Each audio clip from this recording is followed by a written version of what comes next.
예, 디스크는 일반적으로 엑스레이나 증상을 통해서 디스크가 의심이 되면 MRI를 통해서 확진을 할 수 있어요. 디스크로 MRI라고 진단을 받더라도 실제로 수술을 해야 하는 필수 적응증은 한 3%에서 5% 미만이라고 보시면 됩니다. 자, 디스크를 수술해야 되는 경우는 6주 동안의 비수술적인 치료 방법을 통해서 개선되지 않는 신경학적인 증상이 있을 때에는 어쩔 수 없이 수술적인 방법을 권고합니다. 우리나라 심사평가원에서는 일반적으로 그 기준을 6주 동안의 보존적인 치료를 통해서 신경학적인 증상, 즉 대소변 장애 또는 하지 근력의 위약, 감각마비의 지속 등이 있을 때는 수술할 것을 인정하고 있습니다.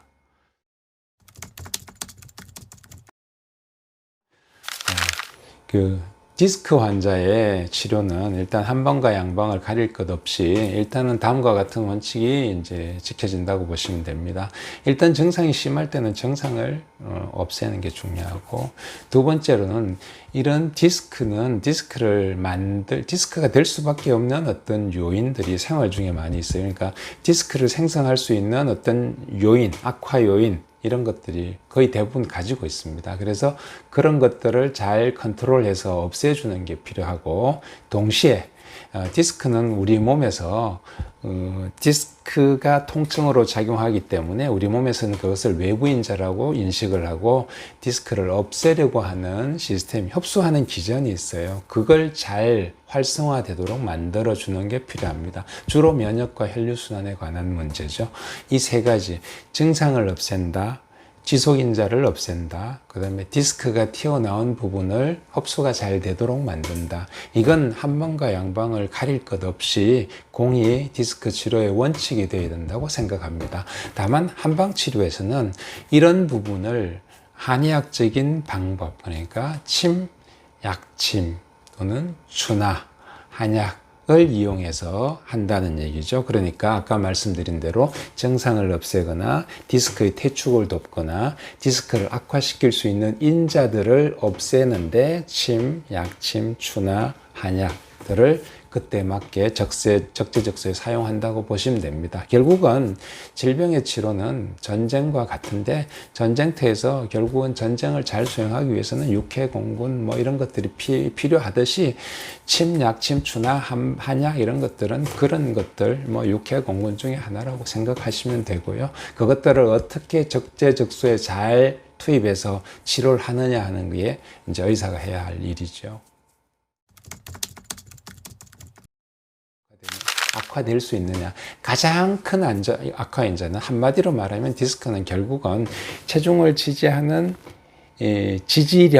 지지력과 그 척추에 가해지는 하중을 가해지는 하중, 그 두 가지의 싸움이라고 보시면 됩니다. 그렇게 본다면 가장 디스크의 가장 나쁜 인자는 결국은 하중입니다. 하중은 제일 알기 쉬운 건 이제 체중이죠, 체중. 과도한 체중. 또는 체중이 과도하지 않더라도 지속적으로 척추에 가해지는 압박을 높게 하는 것은 무거운 걸 드는 것도 하중이고요. 또는 계속 지속적으로 동일한 자세로 계속 앉아 있는다. 그것도 하중입니다. 또는 우리 척추는 똑바로 앉아 있더라도 S라인이 있어서 체중을 흡수할 수 있는 기전이 없는데, 척추가 S라인이 없고 그러니까 척추의 체중을 분산시킬 수 있는 그런 구조가 사라진 사람도, 그것도 하중이 증가되는 거예요. 그러니까 가장 나쁜 인자는 결국은 하중이다. 근데 하중은 단순히 체중만이 아니라 이 디스크의 압박을 증가시킬 수 있는 여러 가지 인자들이 있어요. 그겁니다. 그러니까 하중과 척추의 정렬이 부적절해서 하중을 증가시킬 수 있는 요인, 이 두 가지가 가장 나쁘고요. 그 다음에는 여러 가지 다른 인자들이 있죠. 내가 가지고 있는 근력이 약하다, 또는 나의 컨디션이 굉장히 나쁘다, 또는 생활 습관이 안 좋아서 나쁜 자세를 취한다, 그런 것들이 다 디스크를 악화시킬 수 있는 요인입니다. 네, 감사합니다. 송 박사 송병재였습니다.